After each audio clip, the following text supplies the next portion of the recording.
Hello বন্ধুরা, আমি ত্রিপর্ণা। তো চলে আসলাম নতুন একটা ভিডিও নিয়ে। সো আজকের ব্লগটা একটু ইন্টারেস্টিং হতে চলেছে। আমি এবং আমার বান্ধবী অপর্ণাকে নিয়ে বেরিয়ে পড়েছিলাম একটা ভিডিও করব বলে, তার কিছু জিনিসপত্র কিনতে।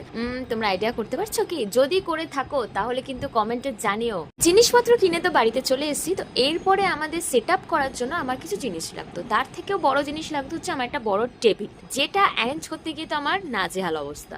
রীতিমতো দিদার সাথে ঝগড়া করে আমি এই টেবিলটা নিয়ে উঠেছি ছাদে। নিজের ঘরে থাকতে ঝগড়া করে আমাকে নিয়ে যেতে হচ্ছে টেবিল, কিছু বলার নেই। আর নিয়ে গিয়ে এখন 4 তলায় উঠবো। তো ঘর থেকে টেবিলটা বার করা মোটেই সহজ ছিল না, তোমরা নিজেরাই দেখো। বেরোচ্ছে না কত এদিক সেদিক করে লাস্ট পর্যন্ত অপর্ণা টেবিলটাকে বার করলো। ফাইনালি এই যে ওর অবস্থা দেখো, লিটারালি এরকম ভাবে টেবিলটাকে বার করে লাস্টে মাথায় চাগিয়ে নিয়ে একেবারে সিধা উঠে গেল চাঁদ। তো চলো আগে আমি সবটা রেডি করে নিই, তারপর তোমাদের সাথে আবার দেখাচ্ছি। এখন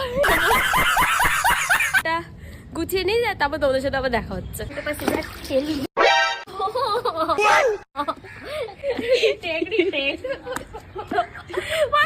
সো ভিডিও শুট তো আমাদের কমপ্লিট হয়ে গেছে। খুব তাড়াতাড়ি আমি সেই ভিডিওটা আপলোড করবো, চেষ্টা করবো কালকের মধ্যে আপলোড করে দেওয়া। এখন পালা হচ্ছে টেবিলটাকে জায়গায় পৌঁছে দেওয়া। তো আমি নিয়ে নেমে পড়ছি, দিদার ঘরে যাচ্ছি এখন টেবিলটা পৌঁছে দেওয়ার জন্য।